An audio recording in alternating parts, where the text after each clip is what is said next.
وہ بدبو فوراً خوشبو میں تبدیل ہو گئی۔ ناصر مرزا نے پہلے ہلکا سا سانس لیا، پھر جب اس نے محسوس کیا کہ خوشبو پھیل چکی ہے تو اس نے گہرا سانس لیا۔ اس کے جسم میں خوشی کی لہر دوڑ گئی۔ آخری مرحلہ بخیر و خوبی گزر چکا تھا، تسبیح کے چند دانے رہ گئے تھے۔ بالآخر تسبیح مکمل ہو گئی۔ کمرے میں بہت زبردست خوشبو پھیلی ہوئی تھی۔ یہ عمل کے بخیر و خوبی اختتام کی نوید تھی۔ ناصر مرزا خوشی سے جھومتا ہوا اٹھا۔ اس نے سب سے پہلے کمرے کی لائٹ روشن کی، مسلح سمیٹا، چاقو بند کر کے میز پر رکھا اور ٹارچ اٹھا کر میز کی دراز میں ڈالی۔ پھر اس نے کھڑکیوں سے پردہ ہٹا کر کھڑکیاں کھول دیں۔ باہر گہرا سناٹا چھایا ہوا تھا۔ وہ کھڑکی کے سامنے کھڑا کچھ دیر باہر کا جائزہ لیتا رہا۔ پھر اس نے میز سے چاقو اٹھایا اور اپنے بیڈ روم میں جانے کے بارے میں سوچنے لگا۔ رات کے 3 بجے تھے۔ برکھا کا بنگلہ وحشتناک تاریکی میں ڈوبا ہوا تھا۔ یوں محسوس ہوتا تھا جیسے بنگلے کے گرد بھوت رقص کر رہے ہوں، چڑیلیں ادھر ادھر گھوم رہی ہوں۔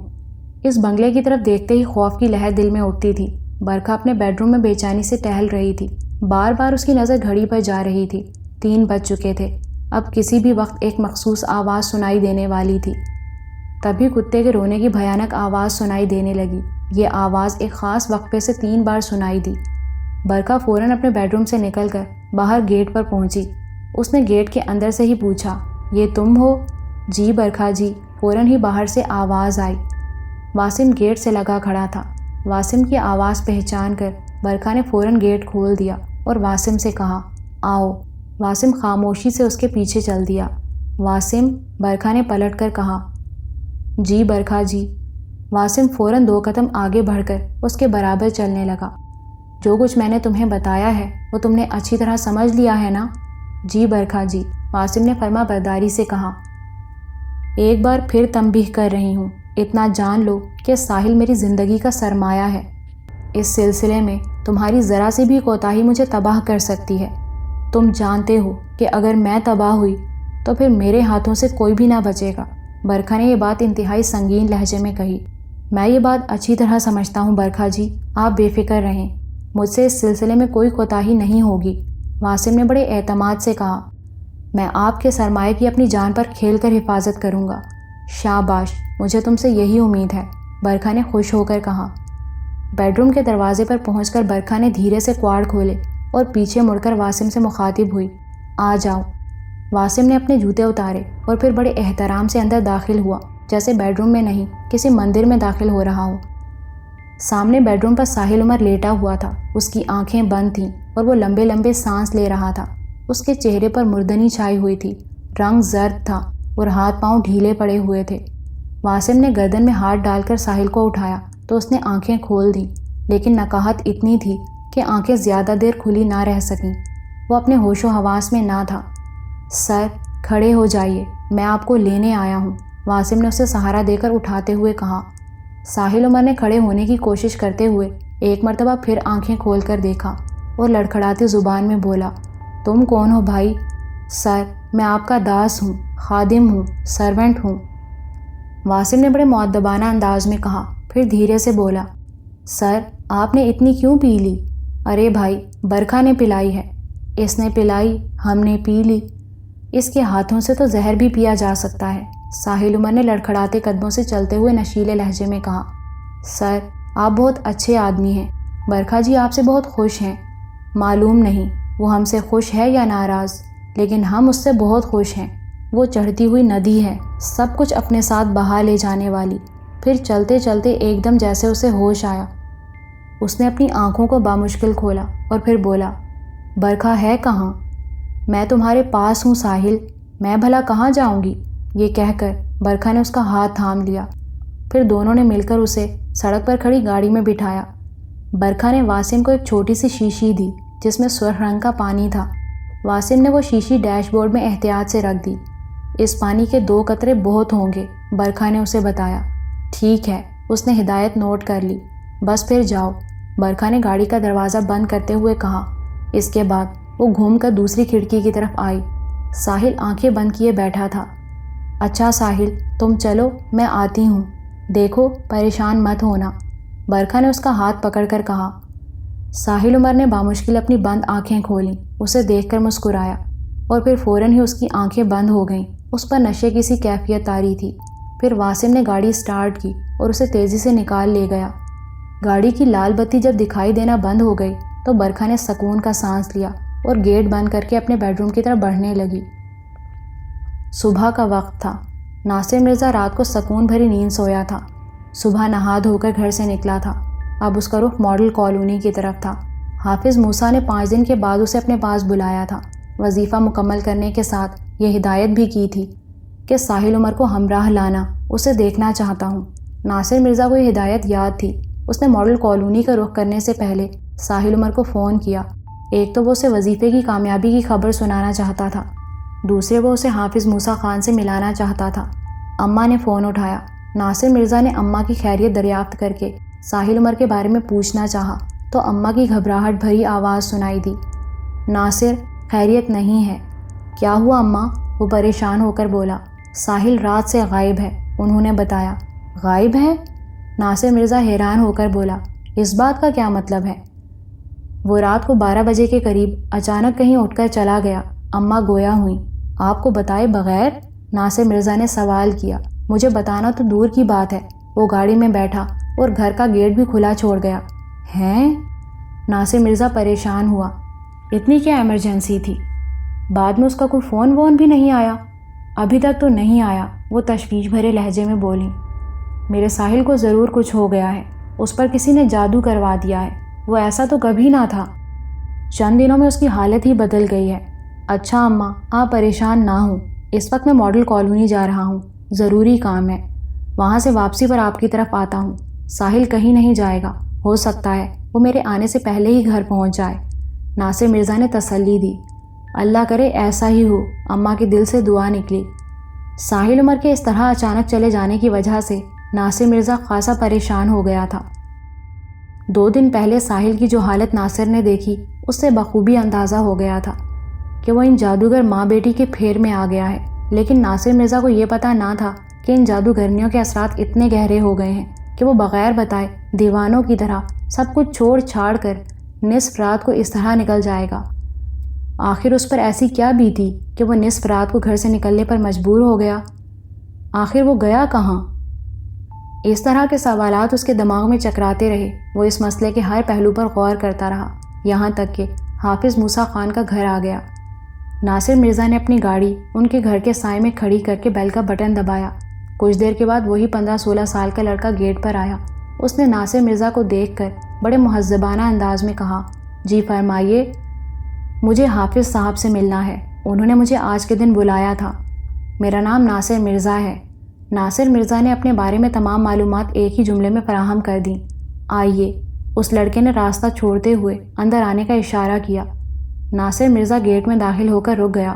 لڑکا جب گیٹ بند کر کے پلٹا تو اس نے ناصر مرزا کو اپنا منتظر پایا۔ تشریف لے جائیے، اس نے مکان کے پچھلے حصے کی طرف اشارہ کیا، وہ وہیں ہیں۔ دروازہ کھٹکھٹا کر اپنا نام بتائیے گا تو دروازہ کھل جائے گا، یہ کہہ کر وہ لڑکا مکان کے اندر چلا گیا اور ناصر مرزا پختہ راستے پر چلتا ہوا بند دروازے کے سامنے آ پہنچا۔ اس نے دروازے پر ہاتھ سے دستک دی۔ کون ہے بھائی؟ اندر سے ایک کڑکدار آواز سنائی دی۔ میں ہوں جی، ناصر مرزا۔ تو بھائی اندر آ جاؤ، دروازہ کھلا ہے، اندر سے پھر آواز آئی۔ ناصر مرزا نے دروازے کو آہستہ سے دھکا دیا تو کواڑ کھل گئے۔ وہ اندر داخل ہوا۔ سامنے درخت کے نیچے چارپائی پر موٹی لاٹھی ہاتھ میں تھامے حافظ موسیٰ خان تشریف فرما تھے۔ وہ گویا ہوئے، بھائی دروازے کی کنڈی چڑھا کر آنا۔ ناصر مرزا نے فوراً دروازہ بند کر دیا اور ان کے نزدیک پہنچ کر سلام کیا۔ انہوں نے سلام کا جواب دیا اور اپنے برابر بیٹھنے کا اشارہ کیا۔ ناصر مرزا خاموشی سے ان کی پائنتی کی جانب بیٹھ گیا۔ حافظ موسیٰ نے دونوں ہاتھوں سے لاٹھی پکڑ کر گردن جھکا لی۔ یوں لگا جیسے وہ مراقبے میں چلے گئے ہوں۔ کچھ دیر کے بعد انہوں نے سر اٹھایا اور گویا ہوئے، اکیلے آئے ہو؟ وہ لڑکا کہاں ہے؟ کیا نام ہے اس کا؟ ساحل عمر۔ ناصر مرزا نے فوراً بتایا۔ میں اسے نہیں لا سکا۔ تم اسے لا نہیں سکے یا وہ تمہارے ہاتھ سے نکل گیا؟ حافظ موسیٰ نے سوال کیا۔ وہ گھر میں نہیں تھا، میں کیسے لاتا؟ رات سے غائب ہے۔ بھائی یہ اچھا نہیں ہوا، حافظ موسیٰ نے کہا۔ خیر تم اپنی سناؤ، میں نے اپنا کام کر لیا ہے آپ کی ہدایت کے مطابق۔ لاؤ چاقو کہاں ہے؟ حافظ موسیٰ گویا ہوئے۔ ناصر مرزا نے جیب سے چاقو نکال کر ان کے ہاتھ میں دینا چاہا۔ ابھی اپنے ہاتھ میں رکھو، حافظ موسیٰ نے کہا۔ پھر انہوں نے اپنی لاٹھی سے زمین پر ایک دائرہ بنایا اور ناصر مرزا سے مخاطب ہو کر بولے، اس دائرے میں چاقو گاڑ دو۔ ناصر مرزا فوراً نیچے بیٹھ گیا اور چاقو کھول کر گھاس لگی زمین پر دائرے کے درمیان اس چاقو کو گاڑ دیا۔ حافظ موسیٰ نے اپنی لاٹھی اس چاقو کے ہتھے پر رکھ دی۔ پھر انہوں نے کچھ پڑھتے ہوئے اپنی لاٹھی چاقو پر آہستہ آہستہ مارنا شروع کی۔ چاقو لاٹھی کی ہلکی ضربوں سے مزید زمین میں دھنسنے لگا، یہاں تک کہ چاقو کا پھل بالکل غائب ہو گیا۔ تب حافظ موسیٰ نے لاٹھی کی آخری ضرب لگائی اور پھر اپنے مخصوص انداز میں لاٹھی کو دونوں ہاتھوں میں تھام کر گردن جھکا لی اور گردن جھکائے جھکائے بولے، چاقو باہر نکال لو۔ ناصر مرزا نے فوراً زمین سے چاقو نکال لیا۔ چاقو نکال لیا؟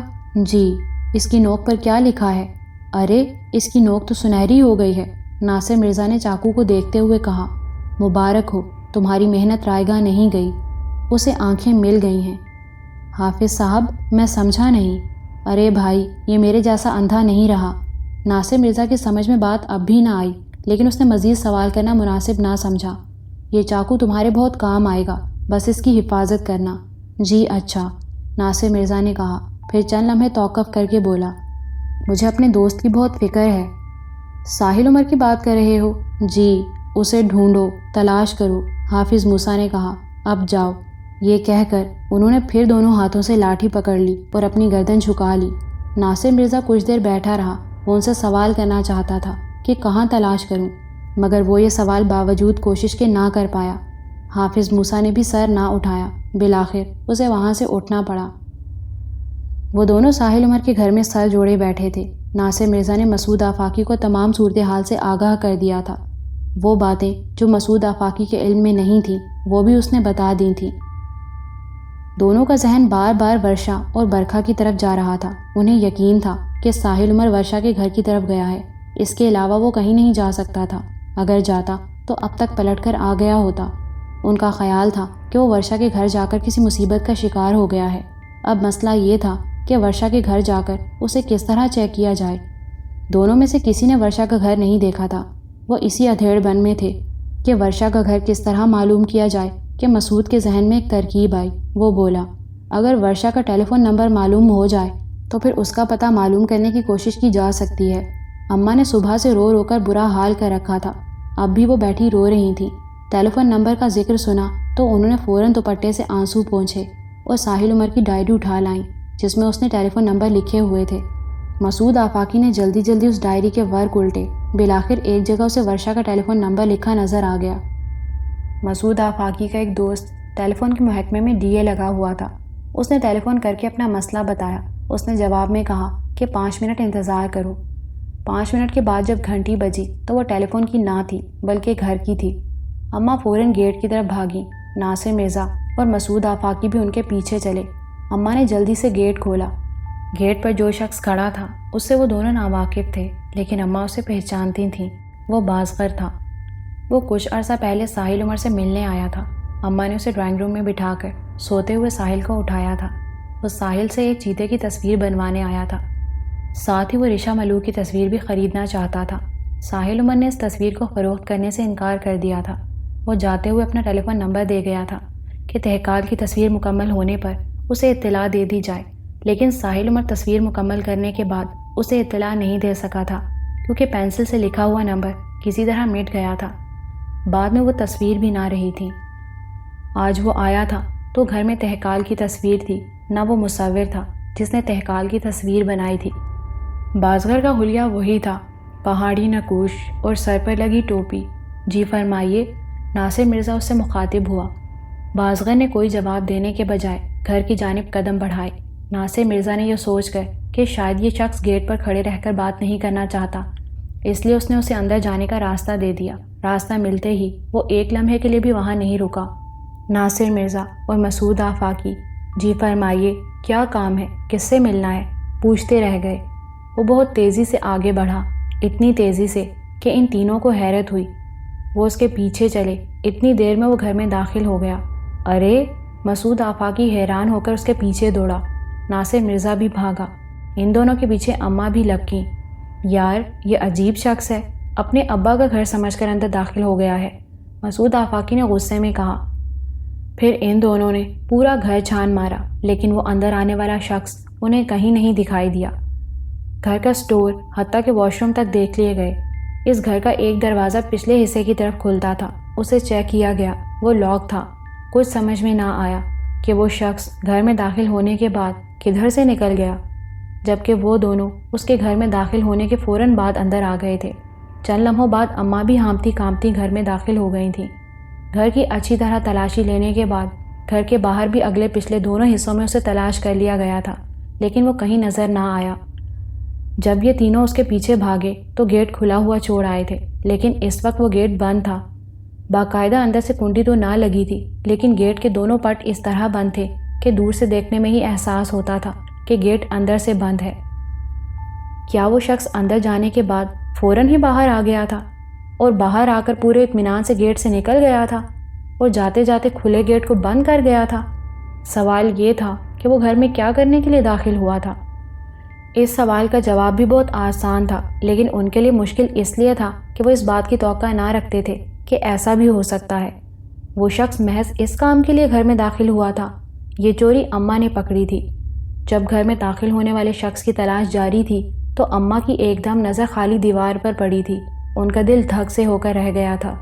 ساحل عمر کے بیڈ روم کی وہ دیوار جس پر رشا ملوک کی تصویر سجی تھی خالی تھی۔ رشا ملوک کی تصویر غائب تھی۔ بازغر وہ تصویر لے گیا تھا۔ اسے آتے ہوئے تو سب نے دیکھا تھا، وہ جاتے ہوئے سب کی آنکھوں میں دھول جھونک گیا تھا۔ اس نے کوئی ایسا عمل کیا تھا کہ وہ ان کی آنکھوں کے سامنے سے گزرنے کے باوجود کسی کو نظر نہ آیا تھا۔ وہ تینوں حیران تھے کہ یہ سب کیسے ہوا۔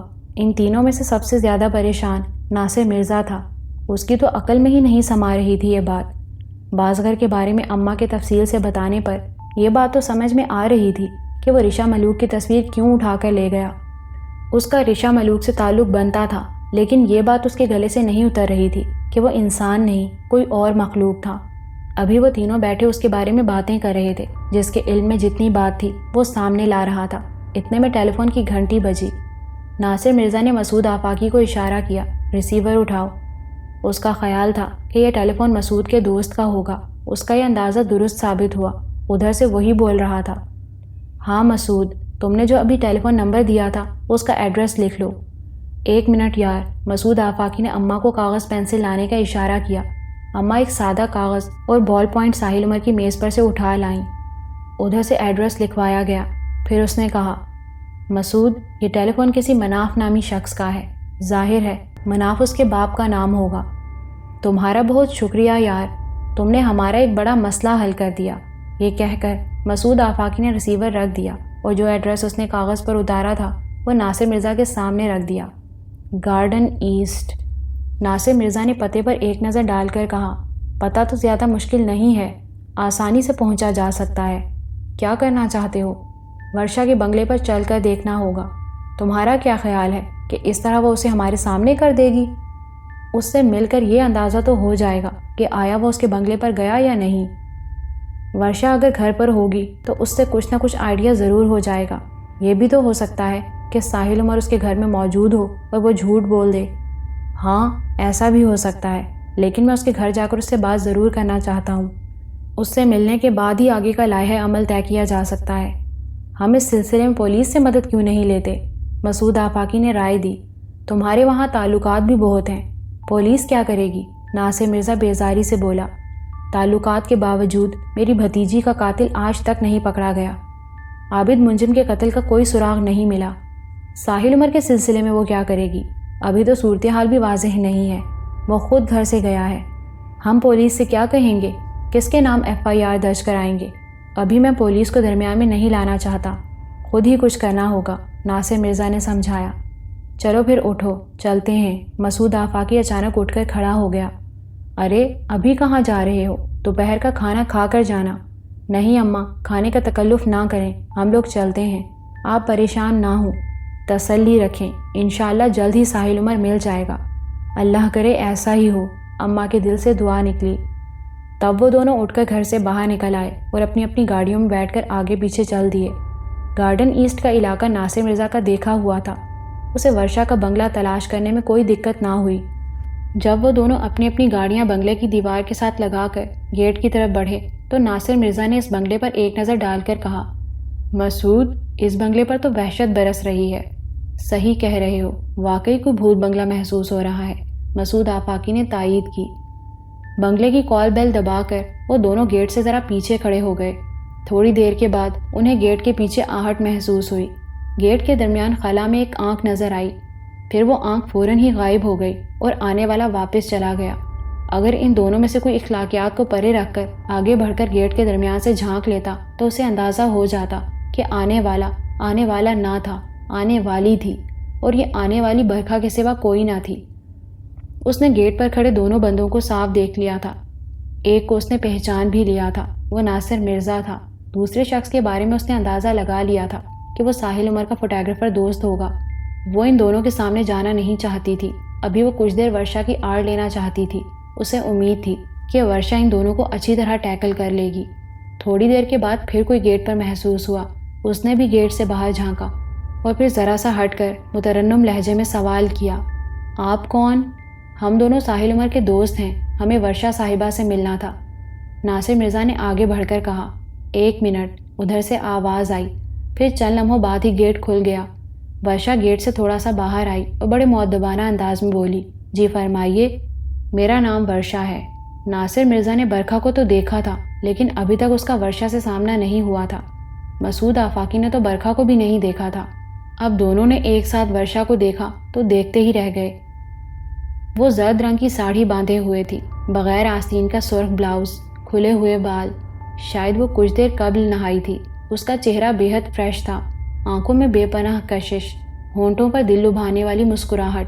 وہ ایک قیامت تھی۔ اس لڑکی کے لیے اگر ساحل عمر گھر سے دیوانہ وار نکلا ہے تو ٹھیک ہی نکلا ہے، مسعود آفاقی نے اپنے دل میں سوچا اور ایک ٹھنڈا سانس لے کر ناصر مرزا کی طرف دیکھا۔ یہاں ساحل عمر صاحب تو نہیں ہیں؟ ناصر مرزا نے ہچکچاتے ہوئے سوال کیا۔ میرا مطلب ہے یہاں آئے تو نہیں؟ ساحل عمر صاحب، اس نے اپنی مترنم آواز میں دہرایا، پھر بے نیازانہ انداز میں بولی، کیا انہوں نے یہاں آنے کو کہا تھا؟ وہ آدھی رات سے گھر سے نکلے ہوئے ہیں، کچھ بتا کر نہیں گئے کہ کہاں جا رہے ہیں۔ بعد میں فون وغیرہ بھی نہیں کیا، ہم لوگ پریشان ہیں، ان کی اماں کا برا حال ہے۔ اماں کا؟ اچھا، ان کی نوکرانی، ورشا نے بات کاٹ کر سوال کیا اور پھر خود ہی جواب دے دیا۔ ہم انہیں صبح سے ڈھونڈتے پھر رہے ہیں، کئی جگہ جا چکے ہیں، سوچا آپ سے بھی معلوم کرتے چلیں۔ آپ نے ناحق زحمت کی، یہ بات تو آپ ٹیلی فون کر کے بھی معلوم کر سکتے تھے۔ ورشا نے یہ کہہ کر دونوں کو بغور دیکھا، پھر مسکرا کر بولی، خیر کوئی بات نہیں، آپ ساحل صاحب کے دوست ہیں، آئیے اندر تشریف لے آئیے، کچھ ٹھنڈا وغیرہ پی کر جائیے گا۔ میں آپ دونوں کے نام جان سکتی ہوں؟ مسعود آفاقی ہوں، فوٹوگرافر۔ میں ناصر مرزا ہوں، شکاری۔ ناصر مرزا نے مسعود کے انداز میں جواب دیا اور ہنس پڑا۔ اوہ، بے ساختہ ورشا کے منہ سے نکلا، لیکن ناصر مرزا سمجھ نہ سکا کہ اس نے اوہ کس بات پر کی۔ وہ ابھی تک گیٹ پر جمی کھڑی تھی۔ اس نے انہیں اندر آنے کی دعوت ضرور دی تھی لیکن انہیں گھر میں لے جانے کے موڈ میں نہ تھی۔ دوسرے، اس نے اتنے سوال جواب کر لیے تھے لیکن ساحل عمر کے بارے میں کچھ نہیں بتایا تھا۔ ناصر مرزا نے تب براہ راست سوال کیا، جی آپ نے ساحل عمر کے بارے میں کچھ نہیں بتایا؟ وہ اگر یہاں آئے ہوتے تو میں ضرور ان کے بارے میں کچھ بتاتی۔ ورشا نے پھر بھی واضح جواب نہ دیا۔ آپ کی ساحل سے کب ملاقات ہوئی تھی؟ میری ان سے ملاقات پر کوئی پابندی تو نہ تھی، ہم جب چاہتے تھے مل لیتے تھے۔ ورشا نے پھر گول مول جواب دیا۔ اچھا جی، ہم چلتے ہیں، آپ کو زحمت ہوئی۔ اگر ان کا کوئی فون آ جائے تو ہمارے بارے میں ضرور بتا دیجیے گا، ناصر مرزا نے کہا۔ جی بہت بہتر، میں ضرور بتا دوں گی۔ یہ کہہ کر وہ واپس پلٹی۔ اس نے ان دونوں کے جانے کا بھی انتظار نہ کیا، فوراً گیٹ بند کر دیا۔ وہ دونوں ہکا بکا گیٹ کو دیکھتے رہ گئے۔ یار ناصر مرزا، تم یہاں کیوں آئے تھے؟ مسعود آفاقی نے اپنی گاڑی کی طرف بڑھتے ہوئے کہا۔ ایک تو میں ان قیامتوں کا گھر دیکھنا چاہتا تھا، دوسرے میں ساحل عمر کے بارے میں ان سے براہ راست معلوم کرنا چاہتا تھا، ناصر مرزا نے وضاحت کی۔ چلو گھر تو تم نے دیکھ لیا، ایک مسئلہ حل ہو گیا، لیکن ساحل عمر کے بارے میں تو اس نے کچھ نہیں بتایا۔ مسعود آفاقی کے لہجے میں غصہ تھا۔ اس کے باوجود مجھے یقین ہے کہ ساحل عمر گھر سے نکل کر سیدھا ادھر ہی آیا۔ مجھے تو یوں محسوس ہوتا ہے جیسے وہ گھر کے اندر موجود ہو۔ کیا تم جانتے ہو کہ ورشا سے پہلے گیٹ پر برکھا آئی تھی؟ اس نے گیٹ پر مجھے دیکھا اور واپس چلی گئی کیونکہ پہلے آنے والی کالے لباس میں تھی۔ لباس کی جھلک میں نے گیٹ کے خلا سے دیکھی تھی۔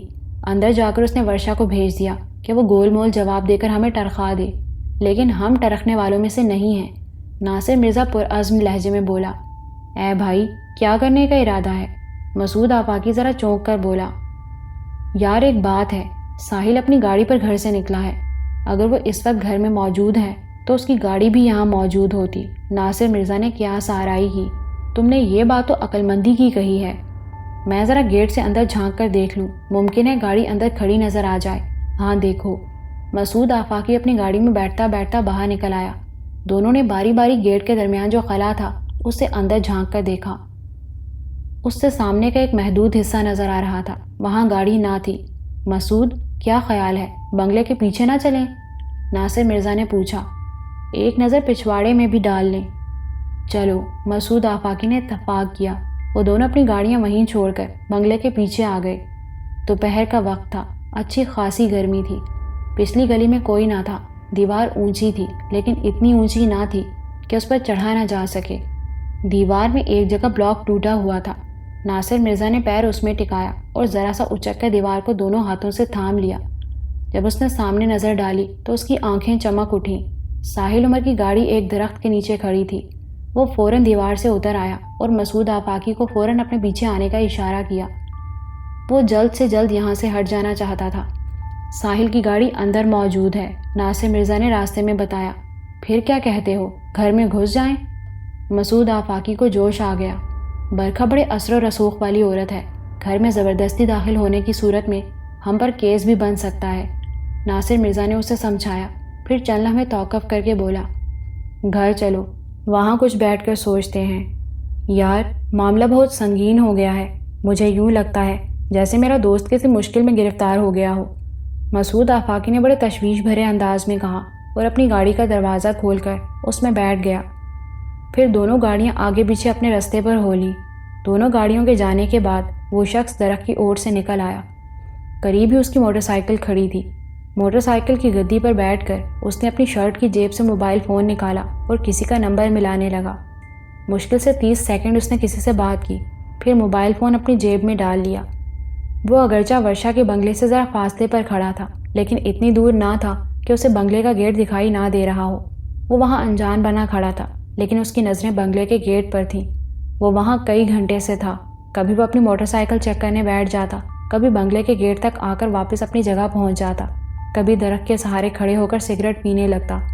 وہ ورشا کے بنگلے کی نگرانی کر رہا تھا۔ اس بات میں کسی قسم کا شبہ نہ تھا۔ وہ نگرانی کیوں کر رہا تھا، یہ بات ابھی راز میں تھی۔ پھر یہ بات بھی زیادہ راز میں نہ رہ سکی۔ جیسے ہی بنگلے کے گیٹ سے گاڑی نکلی، وہ بجلی کی سی تیزی سے موٹر سائیکل پر سوار ہو گیا۔ موٹر سائیکل پر سوار ہوتے ہوئے اس نے یہ چیک کر لیا تھا کہ گاڑی کون چلا رہا ہے۔ گاڑی میں ورشا تھی، زرد ساڑھی اور سرخ بلاؤز میں۔ اس نے اپنے بال سنوار لیے تھے، چہرے کی نوک پلک درست کر لی تھی۔ ورشا کی گاڑی آگے نکلتے ہی اس نے موٹر سائیکل پر بیٹھے بیٹھے موبائل فون کا نمبر ڈائل کیا اور بڑے کرخت لہجے میں کہا، موسم بہت خوشگوار ہے۔ پھر اس نے فون اپنی جیب میں ڈالا، موٹر سائیکل کو کک لگائی۔ گاڑی سٹارٹ ہوتے ہی وہ کسی گولی کی طرح ورشا کی گاڑی کی طرف چلا۔ ورشا کی گاڑی بڑی سڑک پر آئی تو وہاں سے ایک پجیرو اس کے پیچھے لگ گئی۔ اس جیپ میں 4 خونخوار بندے موجود تھے۔ ورشا کی گاڑی برج کراس کر کے 3 تلوار والی چورنگی کی طرف بڑھ رہی تھی۔ ورشا کو پتہ نہ تھا کہ اس کی گاڑی کے ساتھ ایک موٹر سائیکل سوار اور اس کے پیچھے ایک جیپ مسلسل تعاقب میں ہے۔ اس نے اپنی پسند کا ایک کیسٹ لگایا ہوا تھا اور وہ برق رفتاری سے اڑی جا رہی تھی۔ آگے جا کر اس کی گاڑی سپر مارکیٹ سے دائیں جانب گھومی۔ اس کے بعد اس کی کار نے چورنگی کی طرف رخ کیا۔ ابھی وہ چورنگی کے قریب پہنچنے ہی والی تھی کہ موٹر سائیکل سوار اچانک اس کی گاڑی کے سامنے آ گیا۔ ورشا نے اپنی گاڑی بجا کر دائیں جانب نکلنے کی کوشش کی تو پجیرو نے اسے دوسری سائڈ سے گھیر لیا۔ ورشا کو اب گاڑی روکے بنا چارہ نہ تھا۔ گاڑی رکتے ہی پجیرو سے 4 خونخوار بندے گوریلوں کی طرح باہر نکلے۔ ان کے ہاتھوں میں آتشی ہتھیار تھے۔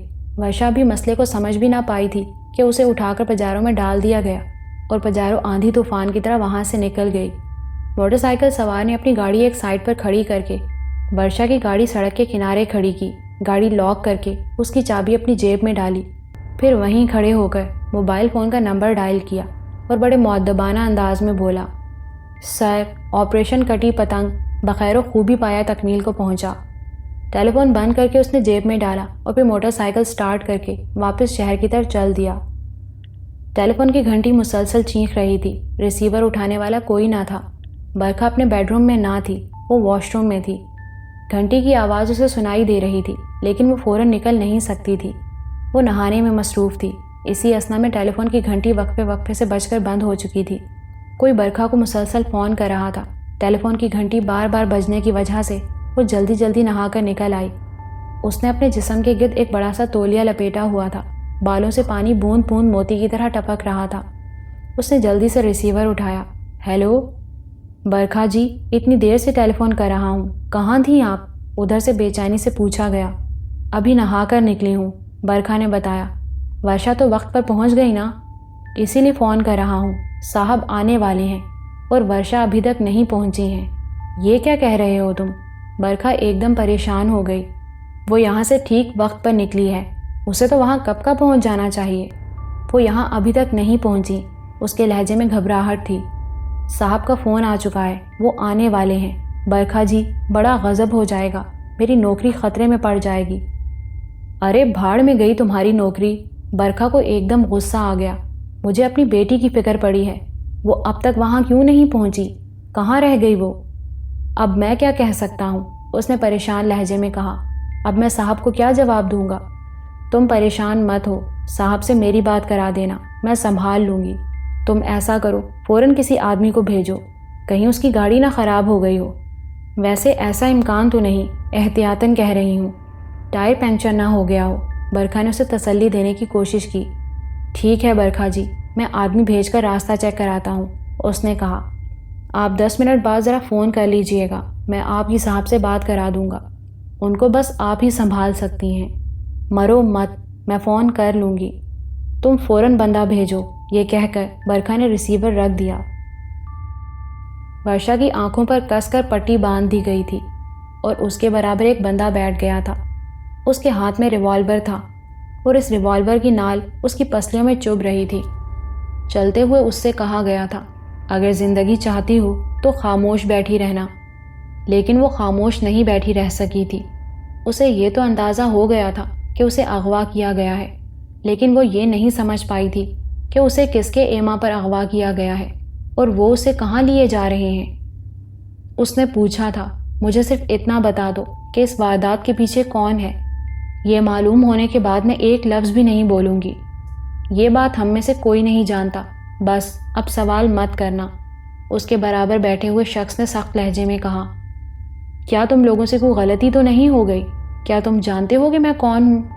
کیا تم یہ بھی جانتے ہو کہ میں جس سے ملاقات کرنے جا رہی تھی وہ کتنا بڑا آدمی ہے؟ کہو تو اس کا نام بتاؤں۔ بس بہت ہو گئی، اب تم بولی تو میں گولی چلا دوں گا۔ یہ بات اس نے کچھ اس انداز میں کہی کہ ورشا نے خاموش ہو جانا ہی بہتر جانا۔ پھر اس کے بعد کوئی نہ بولا۔ گاڑی میں موت کی سی خاموشی چھائی رہی۔ ورشا اندازہ نہیں کر سکی کہ اسے کہاں لے جایا گیا۔ ویسے سفر زیادہ طویل نہیں تھا، وہ محسوس کر رہی تھی جیسے وہ ابھی شہر میں ہی ہے۔ گاڑی سے اتار کر اسے کسی اچھے گھر میں لے جایا گیا۔ اس گھر کی سیڑھیاں چڑھنے سے لے کر جہاں تک اسے لے جایا گیا وہاں اس کے پیروں میں قالین رہا۔ اس نے ایک دروازے کے تالے میں چابی گھومنے کی آواز سنی، ہینڈل گھما کر دروازہ کھولا گیا۔ دروازے کی ہلکی سی چرچراہٹ محسوس ہوئی۔ پھر اسے ایک بیڈ پر بٹھا دیا گیا۔ جب اس کی آنکھوں سے پٹی کھولی گئی تو اس نے خود کو ایک عالیشان بیڈ روم میں پایا۔ ورشا کو اندازہ تھا کہ آنکھیں کھلتے ہی اسے منحوس چہروں کو دیکھنا پڑے گا، لیکن اس وقت کمرے میں کوئی خونخوار چہرہ نہ تھا۔ اس کی آنکھوں کی پٹی جس نے کھولی تھی وہ کوئی مرد نہ تھا، عورت تھی۔ وہ ایک ادھیڑ عمر کی عورت تھی۔ اس کی آنکھوں میں زندگی کے تجربے کی چمک تھی۔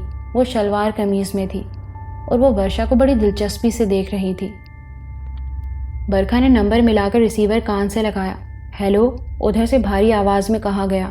اس آواز کو وہ اچھی طرح پہچانتی تھی۔ اسے امید نہ تھی کہ وہ براہ راست فون اٹھا لیں گے۔ اوہ سر، میں برکھا بول رہی ہوں، برکھا نے بڑی تھکاوٹ سے کہا۔ برکھا جی، آپ نے ہم پر بڑا ظلم کیا۔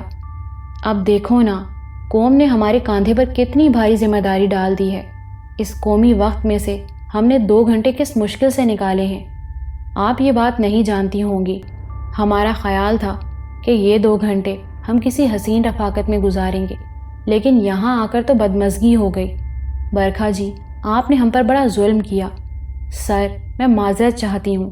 آپ یقین کریں، ورشا یہاں سے بالکل ٹھیک وقت پر نکلی تھی۔ وہ وہاں ابھی تک نہیں پہنچی، یہ سن کر میں خود پریشان ہو گئی ہوں۔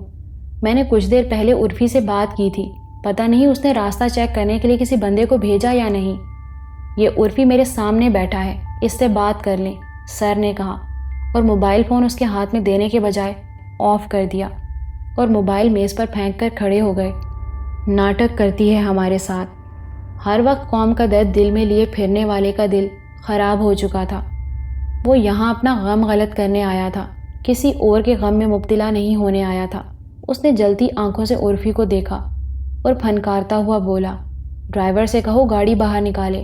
جی سر، عرفی کانپتا ہوا بولا، مجھے معاف کر دیجئے، غلطی ہو گئی۔ قوم کا درد بانٹنے والے نے کوئی جواب نہیں دیا، وہ اسے غصے سے دیکھتا ہوا کمرے سے نکل گیا۔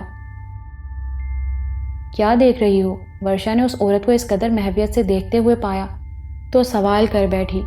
تمہیں دیکھ رہی ہوں، اتنی سندر، اتنی سونی لڑکی میں نے آج تک نہیں دیکھی، بالکل ہرنی جیسی ہو۔ تمہیں کہاں سے پکڑا گیا ہے؟ وہ اسے بدستور دیکھ رہی تھی۔ مجھے آدمیوں کے جنگل سے پکڑا گیا ہے، ورشا نے ہنس کر کہا۔ سونی ہونے کے ساتھ ساتھ ہمت والی بھی ہو، اس نے رائے دی۔ کیسے پہچانا؟ وہ معتجب ہوئی۔ اس کمرے میں جب میں کسی لڑکی کی آنکھوں سے پٹی کھولتی ہوں تو وہ تھر تھر کانپ رہی ہوتی ہے، خوف کے مارے زبان نہیں کھلتی۔ تم تو ہنس رہی ہو، کون ہو تم؟ اس تجربے کار عورت نے اپنا تجربہ بیان کیا۔ اب تک کتنی پٹیاں کھول چکی ہو؟ ورشا نے سادگی سے سوال کیا۔ یہ بتانے سے تمہیں کیا حاصل ہوگا؟ وہ نرم لہجے میں بولی۔ میں کہاں ہوں، کیا یہ بتا سکتی ہو؟ ورشا نے دوسرا سوال کیا۔ بتانا چاہوں تو بتا سکتی ہوں، لیکن اس سے بھی تمہیں کوئی فائدہ نہ ہوگا۔ تم بتا سکتی ہو تو بتا دو، فائدہ نقصان مجھ پر چھوڑ دو۔ اس نے دو ٹوک انداز اختیار کیا۔ تم ڈیفنس کے ایک بنگلے میں ہو، اس نے انکشاف کیا۔ اتنی مہربان ہو گئی ہو تو یہ بھی بتا دو کہ مجھے یہاں کس کے حکم پر لایا گیا ہے۔ اس نے پانسا پھینکا۔ یہ بات میں تمہیں نہیں بتا سکتی، لیکن یہ بات زیادہ عرصے راز میں رہے گی نہیں، تم خود اپنی آنکھ سے دیکھ لو گی کہ کون ہے وہ، اس نے سنجیدگی سے کہا۔ تم کون ہو؟ ورشا نے سوال کیا۔ میں خادمہ ہوں اور یہاں تمہاری خدمت کرنے کے لیے حاضر ہوئی ہوں۔ بولو، تمہیں کیا چاہیے؟ ٹھنڈا پیو گی یا گرم؟ اس نے بڑے مؤدبانہ لہجے میں کہا۔ شکریہ، فی الحال مجھے کچھ نہیں چاہیے۔ ٹھیک ہے، پھر تم آرام کرو، اگر میری ضرورت پڑے تو یہ بیڈ کے اوپر دیوار میں لگا گھنٹی کا بٹن دبا دینا، میں حاضر ہو جاؤں گی۔ میں اب چلتی ہوں۔ جاتے ہوئے باہر سے دروازہ لاک کر جاؤں گی۔ اس بیڈ روم میں تم آزاد ہو، جو مرضی آئے کرو۔ جاتے جاتے اپنا نام بتاتی جاؤ۔ ورشا مسکرائی۔ اگر بتانا چاہو تو۔ میرا نام چندن ہے، اور تم؟ اس نے سوال کیا۔ میں ورشا ہوں۔ ورشا نے اپنا نام بتایا۔ اچھا نام ہے، کم سننے میں آتا ہے۔ کس نے رکھا یہ نام؟ اس نے ایسے ہی پوچھا۔ میری ممی نے، ان کا نام برکھا ہے، ورشا نے بتایا۔ اوہ، برکھا کا نام سن کر چندن ایک دم چونک گئی۔ تو تم برکھا جی کی بیٹی ہو؟ ہاں، کیا تم میری ممی کو جانتی ہو؟ ورشا نے خوشگوار حیرت سے اسے دیکھا۔ ہاں، بہت اچھی طرح۔ وہ بڑے صاحب کے پاس آیا کرتی تھیں۔ انہوں نے ایک کام میرا بھی کیا تھا۔ میرا شوہر مجھے بہت تنگ کرتا تھا، بات بے بات مارتا تھا۔ انہوں نے مجھے ایک پڑیا دی، اس میں راکھ جیسی کوئی چیز تھی، وہ میں نے اپنے شوہر کو چائے میں گھول کر پلا دی۔ بس وہ دن اور آج کا دن، پھر کبھی اس نے مجھ پر ہاتھ نہیں اٹھایا۔ بڑے صاحب کی زندگی تک وہ یہاں آتی رہیں، اسی بنگلے میں۔ جب ان کا انتقال ہو گیا تو انہوں نے آنا چھوڑ دیا، چندن نے بتایا۔ چندن، میری ماں نے تم پر احسان کیا ہے، آج اس کی بیٹی تمہارے سامنے ہے، کیا تم اس پر کوئی احسان نہیں کر سکتی ہو؟ ورشا نے امید بھری نظروں سے دیکھا۔ ورشا بی بی، مجھے مشکل میں مت ڈالو، وہ بڑا جلاد آدمی ہے، 1 سیکنڈ میں بندے کی پیشانی پر ریوالور رکھ کر گولی چلا دیتا ہے۔ بی بی، مجھے معاف کرنا، میں تمہارے لیے کچھ نہیں کر سکتی، اس نے گھبرا کر کہا اور تیزی سے کمرے سے نکل گئی۔ پھر ورشا نے دروازے کے تالے میں چابی گھومنے کی آواز سنی، وہ بند دروازے کو دیکھتی رہ گئی۔ یہ ایک وسیع و عریض فارم تھا، اس فارم میں خاصا اندر جا کر کاٹیج بنا ہوا تھا۔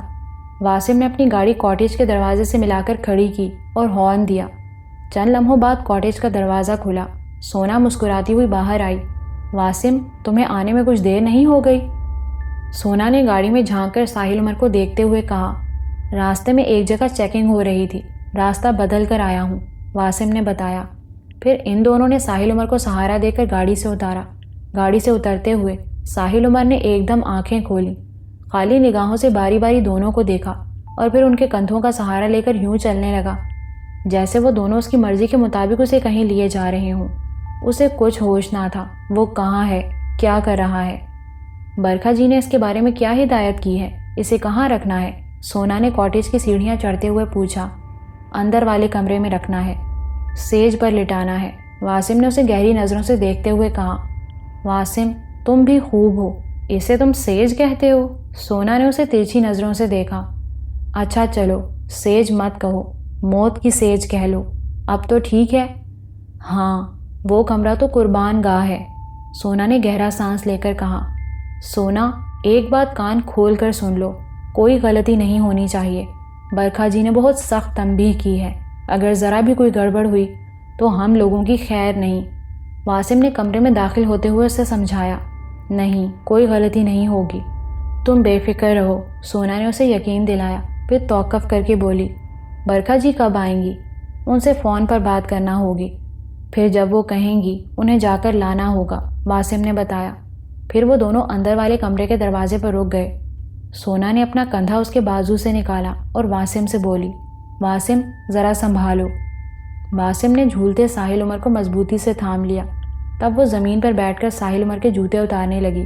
پھر ان دونوں نے بھی اپنے جوتے اتارے اور دروازہ کھول کر اندر داخل ہوئے۔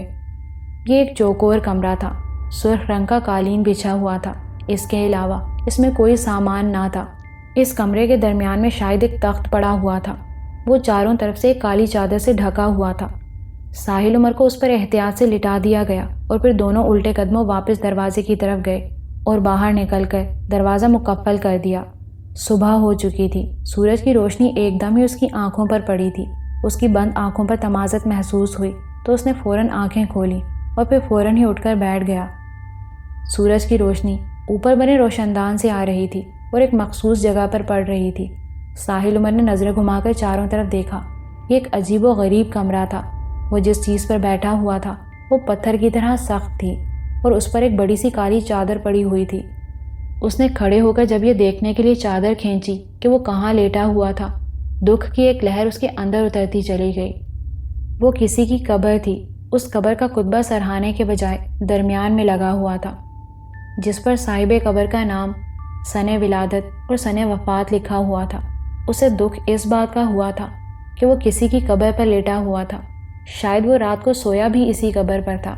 اس کی سمجھ میں نہ آیا کہ وہ کہاں ہے، یہ کیا جگہ ہے اور اسے یہاں کون لایا ہے۔ اسے بس اتنا یاد تھا کہ رات کو برکھا کا فون آیا تھا، اس نے اسے آنے کے لیے کہا تھا۔ اس کی آواز میں جانے ایسا کیا جادو تھا کہ وہ فوراً اس کے پاس جانے کے لیے بے قرار ہو گیا تھا اور 1 منٹ ضائع کیے بغیر گاڑی میں بیٹھ کر اپنے گھر سے نکل گیا تھا۔ اس کے دماغ میں یہ خیال تھا کہ جلد از جلد برکھا کے پاس پہنچ جانا ہے۔ اس خیال کے علاوہ سارے خیال اس کے دماغ سے مٹ گئے تھے۔ اس کی نظروں کے سامنے بس برکھا کا چہرہ تھا۔ اس چہرے کے علاوہ اسے کوئی چہرہ یاد نہ رہا تھا، حتیٰ کہ ورشا کا چہرہ بھی غبارے راہ ہو گیا تھا۔ پھر برکھا نے اسے اپنے بیڈ روم میں لے جا کر جانے کیا پلا دیا تھا کہ اس کے پیتے ہی وہ اپنے ہوش گنوا بیٹھا تھا۔ اس کے بعد اس کے ساتھ کیا ہوا تھا اسے کچھ یاد نہ تھا۔ اس پر خواب کی سی کیفیت چھائی ہوئی تھی۔ اسے یہ احساس تو تھا کہ اس کے ساتھ کچھ ہو رہا ہے، لیکن کیا ہو رہا ہے اس کا پوری طرح ادراک نہ تھا۔ کبھی وہ برکھا کا چہرہ دیکھتا، کبھی اسے واسم نظر آتا، کبھی وہ خود کو گاڑی میں بیٹھا ہوا پاتا، کبھی وہ کہیں لیٹا ہوا محسوس کرتا۔ اس وقت وہ ذرا ہوش میں آیا تھا۔ اس کی آنکھیں پوری طرح کھلی تھیں۔ اسے یوں محسوس ہوتا تھا جیسے اسے گہری نیند سے جھنجھوڑ کر اٹھا دیا گیا ہو۔ سر چکرا رہا تھا اور جسم سن ہو رہا تھا۔ اس نے ورزش کے انداز میں ہاتھ پیروں کو حرکت دی اور سوچنے لگا کہ یہ کیا جگہ ہے۔ یہ برکھا کا بیڈ روم تو نہ تھا، یہ بڑا عجیب و غریب کمرہ تھا۔ کمرے میں ایک قبر بھی تھی اور دیوار سے دیوار تک سرخ قالین بچھا ہوا تھا۔ اس کمرے میں 2 روشن دان تھے جو آمنے سامنے تھے اور خاصے اونچے تھے۔ کوئی کھڑکی نہ تھی، سامنے ایک دروازہ تھا۔ وہ آہستہ آہستہ چلتا ہوا دروازے تک گیا۔ چلتے ہوئے اس کے قدم ڈگمگا رہے تھے۔ اس نے دروازے کا ہینڈل نیچے کر کے دروازہ کھولنا چاہا، لیکن دروازہ لاک تھا۔ اب اس کا دماغ آہستہ آہستہ بیدار ہوتا جا رہا تھا اور وہ سوچ رہا تھا کہ وہ کسی مصیبت میں گرفتار ہو گیا ہے۔ برکھا کا بنگلہ اس وقت تاریکی میں ڈوبا ہوا تھا۔ ناصر مرزا اسی جگہ سے دیوار پھلانگ کر اندر آیا تھا جس جگہ سے اس نے دن کی روشنی میں ساحل عمر کی گاڑی کھڑی دیکھی تھی۔ دیوار کود کر وہ چند لمحے اطمینان سے کھڑا رہا۔ اس نے بنگلے کی پچھلی سائیڈ کو بغور دیکھا۔ عمارت میں کہیں بھی روشنی نہ تھی۔ اسے اس بات کا خدشہ تھا کہ بنگلے میں کوئی کتا نہ ہو، اگرچہ وہ پوری تیاری سے بنگلے میں داخل ہوا تھا اور ہر خطرے سے نمٹنے کی صلاحیت رکھتا تھا، پھر بھی وہ چاہتا تھا کہ بنگلے میں کتا وغیرہ نہ ہو تو بہتر ہے۔ خواہ مخواہ اسے ختم کرنا پڑے گا۔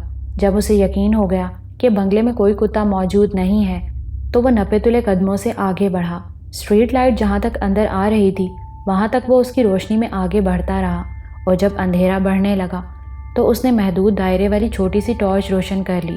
یہ بنگلہ درخت اور بے ترتیب جھاڑیوں سے گھرا ہوا تھا۔ جھینگروں کی آوازیں آ رہی تھیں۔ بنگلے کی ویرانی اندھیرے میں مزید بڑھ گئی تھی۔ بنگلے کی طرف بڑھتے ہوئے دل میں ہول سی اٹھتی تھی۔ ناصر مرزا مضبوط اعصاب کا مالک تھا۔ وہ بغیر پریشان ہوئے محتاط انداز میں آگے بڑھتا رہا۔ اس وقت اسے حیرت کا جھٹکا لگا جب وہ اس جگہ پہنچا جہاں دن میں ساحل عمر کی گاڑی کھڑی تھی۔ وہاں اب گاڑی موجود نہ تھی۔ وہ پیچھے سے گھومتا ہوا آگے آ گیا، مین گیٹ تک چلا گیا، لیکن اسے گاڑی کہیں نظر نہ آئی۔ اس پر مایوسی چھانے لگی۔ اس کا مطلب یہ ہے کہ ساحل عمر یہاں سے نکل گیا۔ وہ مین گیٹ سے یہ سوچتا ہوا پھر پچھلی طرف آیا۔ تب اسے ایک جگہ جھاڑیوں کے اندر ایک ہیولا سا محسوس ہوا۔ اس نے ٹارچ کی روشنی ڈالی تو ساحل عمر کی گاڑی پر نظر پڑی۔ وہ ایک دم کھل اٹھا۔ اب سوال یہ تھا کہ اس بنگلے میں بے شمار کمرے تھے اور ایک بھی روشن نہ تھا۔ پھر وہ کیسے اندازہ کرے کہ ساحل عمر کس کمرے میں موجود ہے؟ اسے ایک ایک کمرہ جھانکنا ہوگا۔ اب اس کے علاوہ کوئی چارہ نہ تھا۔ اس نے ٹارچ بائیں ہاتھ میں تھام لی اور جیب سے چاقو نکال کر کھول لیا اور ایک ایک کمرے کو چیک کرتا آگے بڑھنے لگا۔ بیشتر کمرے اندر سے بند تھے اور جو کھلے تھے وہ خالی پڑے ہوئے تھے۔ ان میں کوئی سامان تک نہ تھا۔ اسی طرح کمروں کی تلاشی لیتا جب وہ ایک کمرے کے سامنے آیا تو اس کا دروازہ بھی حسب معمول بند تھا۔ اس نے دروازے کو آہستہ سے دھکا دیا تو وہ کھل گیا۔ ٹارچ روشن کر کے سامنے دیکھا تو اسے اس کمرے میں قالین بچھا نظر آیا۔ پھر ٹارچ کے دائرے نے ایک بیڈ دریافت کیا۔ ناصر مرزا ابھی بیڈ پر ٹارچ کی روشنی ڈال کر یہ دیکھنے ہی والا تھا کہ آیا بیڈ پر کوئی موجود ہے کہ نہیں کہ اچانک کمرہ تیز روشنی میں نہا گیا۔ کمرے میں برکھا موجود تھی۔ بیڈ سے اٹھ کر اسی نے لائٹ روشن کی تھی۔ اپنے سامنے ناصر مرزا کو پا کر اس کی آنکھوں میں خون اتر آیا۔ شکاری تو یہاں کیا سوچ کر آیا ہے؟ وہ ناگن کی طرح بل کھا کر بولی۔ میرا دوست کہاں ہے؟ میں اپنے دوست کو لینے آیا ہوں۔ اسے میرے حوالے کر دے، میں یہاں سے خاموشی سے چلا جاؤں گا۔ ناصر مرزا نے دو ٹوک انداز میں بات کی۔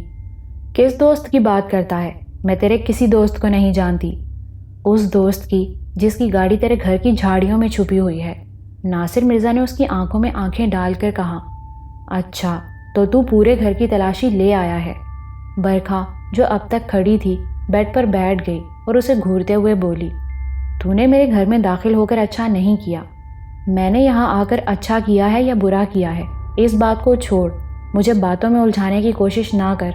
دوپہر کو بھی تو نے یہی کہا تھا۔ خود سامنے آئی نہیں، مجھے دیکھ کر ڈر گئی، اپنی بیٹی کو دروازے پر بھیج دیا۔ اس نے غلط بیانی سے کام لیا جبکہ ساحل عمر اس گھر میں موجود تھا۔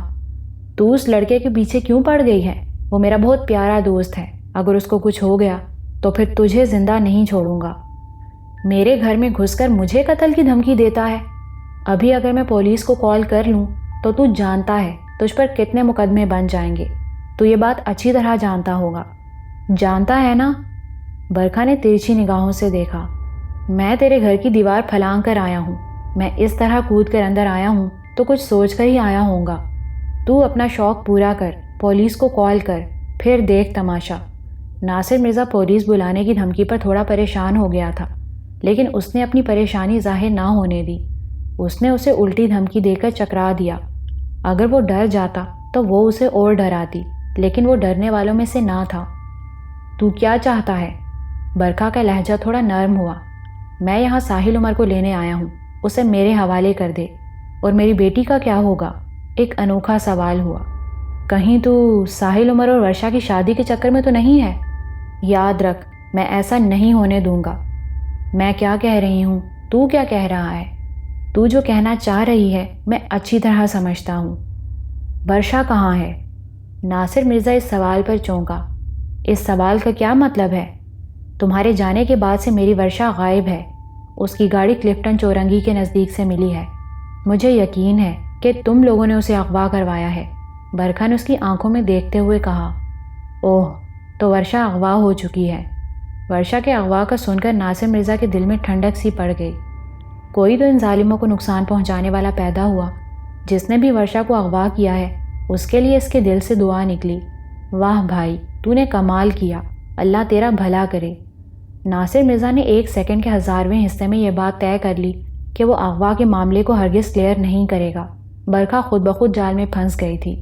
اب وہ بارگیننگ پوزیشن میں آ گیا تھا، وہ اس بات سے فائدہ اٹھائے گا۔ لیکن وہ بھی کچی گولی نہیں کھیلے ہوئے تھی۔ وہ ایک شاطر عورت تھی۔ جب سے اس کے علم میں یہ بات آئی تھی کہ ورشا کی گاڑی کلفٹن چورنگی کے نزدیک کھڑی ہے، تب سے اس نے اپنے تمام ہرکارے ادھر ادھر دوڑائے ہوئے تھے۔ جن جن لوگوں پر اسے شبہ تھا وہاں وہ چیک کر رہی تھی۔ اس کے ساتھ ہی وہ پورے بنگلے میں اندھیرا کر کے اپنے بیڈ پر بیٹھ کر ایک عمل کر رہی تھی کہ ناصر مرزا اس کے گھر میں آ کودا تھا۔ یہ لوگ اس کی فہرست میں شامل نہ تھے۔ ناصر مرزا کا چہرہ دیکھ کر اچانک اس کے دل میں یہ خیال آیا کہ ہو سکتا ہے یہ کام ان لوگوں نے کیا ہو۔ یہ سوچ کر اس نے اندھیرے میں تیر چھوڑ دیا تھا۔ اگر ناصر مرزا کے اشارے پر یہ اغوا ہوا ہے تو یہ فوراً اگل دے گا۔ اس طرح ورشا کے بدلے میں ساحل عمر کو دے دیا جائے گا اور آئندہ وہ ورشا کو محفوظ کر کے ساحل عمر کو دوبارہ اپنے قبضے میں لے لے گی۔ تم کسی کو اغوا کر سکتی ہو تو کوئی اور بھی تمہاری بیٹی کو اغوا کروا سکتا ہے۔ شیر کو سوا شیر ملنا کون سا مشکل کام ہے؟ ناصر مرزا نے طنزیہ لہجہ اختیار کیا۔ میں نے ساحل عمر کو اغوا نہیں کیا، برکھا نے کہا۔ پھر اس کی گاڑی تمہارے گھر میں کیسے موجود ہے؟ ناصر مرزا نے سوال کیا۔ ہو سکتا ہے تمہاری بیٹی کو بھی کسی نے اغوا نہ کیا ہو، وہ اپنی مرضی سے کسی کے ساتھ گئی ہو۔ شکاری، میرے پاس زیادہ وقت نہیں ہے، جو کہنا ہے صاف لفظوں میں کہو۔ یہ کہہ کر اس نے سائڈ ٹیبل پر رکھا ہوا جگ اور گلاس اٹھایا، جگ سے پانی نکال کر پورا گلاس بھرا۔ اتنی دیر میں اس نے کچھ پڑھ کر گلاس پر پھونکا اور بیڈ سے اچانک اٹھ کر 2 قدم آگے بڑھی، اور اس سے پہلے کہ ناصر مرزا کچھ سمجھتا اس نے پانی سے بھرا گلاس اس کے اوپر پھینک دیا۔ بظاہر پانی نظر آنے والی چیز اس کے پڑھ کر پھونکتے ہی پانی نہ رہی تھی، تیزاب بن گئی تھی۔ ناصر مرزا کی جگہ اس وقت اگر کوئی اور شخص ہوتا تو وہ جل کر رہ جاتا، اس کا چہرہ اور جسم جھلس جاتا، مگر یہ پانی ناصر مرزا کا کچھ نہ بگاڑ سکا۔ پانی پڑتے ہی اس کے جسم میں آگ لگنی شروع ہوئی تھی کہ ناصر مرزا کو فوراً ہوش آ گیا۔ اس کے ہاتھ میں کھلا ہوا چاقو موجود تھا۔ وہ چاقو فوراً اس نے اپنے جسم سے لگا لیا۔ دیکھتے ہی دیکھتے وہ پانی بھاپ بن کر اڑ گیا۔ برکھا اسے آنکھیں پھاڑ کر حیرت سے دیکھنے لگی۔ ورشا بیڈ پر پاؤں لٹکائے بیٹھی تھی، اس کی نظریں دروازے پر جمی تھیں۔ وہ اس شخص کا انتظار کر رہی تھی جس نے یہ سارا کھیل رچایا تھا۔ اسے بند دروازے کے کھلنے کا شدت سے انتظار تھا۔ یہ وہ بیڈ روم نہ تھا جہاں اس کی چندن نے پٹی کھولی تھی۔ وہ بیڈ روم تو ڈیفینس کے ایک بنگلے کا تھا۔ اس بنگلے میں وہ اندھیرا ہونے تک رہی تھی۔ اندھیرا ہوتے ہی چندن دروازہ کھول کر اندر آئی تھی۔ اس مرتبہ وہ اکیلی نہ تھی، اس کے ساتھ کچھ منحوس شکلیں بھی تھیں، اور یہ شکلیں ان سے مختلف تھیں جو اسے پجاروں میں ڈال کر یہاں تک لائے تھے۔ وہ 2 تھے اور دونوں کے ہاتھوں میں کلاشن کوفیں تھیں۔ ورشا بی بی، چلنا ہے، چندن نے اس کے قریب پہنچ کر آہستہ سے کہا۔ یہاں سے کہاں جانا ہے؟ ورشا نے پوچھا۔ میں نہیں جانتی، مجھے حکم ملا ہے کہ میں آپ کو جیپ میں لے آؤں، اس نے بتایا۔ اچھا چلو، ورشا کھڑے ہوتے ہوئے بولی۔ 1 منٹ بی بی، چندن نے کہا۔ اب کیا ہے؟ ورشا اسے دیکھتے ہوئے بولی۔ آپ کی آنکھوں پر پٹی باندھنی ہے، اس نے وضاحت کی۔ چندن، کاش تم اس شخص کی عقل پر پٹی باندھ سکتی جس نے مجھے اغوا کروا کے ایک قیامت کو دعوت دے دی ہے۔ ایسی قیامتیں ہمارے راجہ سائیں نے بہت دیکھی ہیں۔ ان میں سے ایک نے کلاشن کوف سیدھی کی اور چندن سے مخاطب ہو کر بولا، چل چندن، جلدی کر، پٹی باندھ، لمبا سفر ہے۔ ورشا نے ایک نظر اس شخص کو دیکھا، سوچا کچھ پوچھے، پھر کچھ سوچ کر رہ گئی۔ چندن نے جلدی سے ورشا کی آنکھوں پر کالی پٹی باندھ دی اور اس کا ہاتھ پکڑ لیا۔ پچھلی سیٹ پر ورشا کے ساتھ چندن بیٹھ گئی اور پھر سفر شروع ہو گیا۔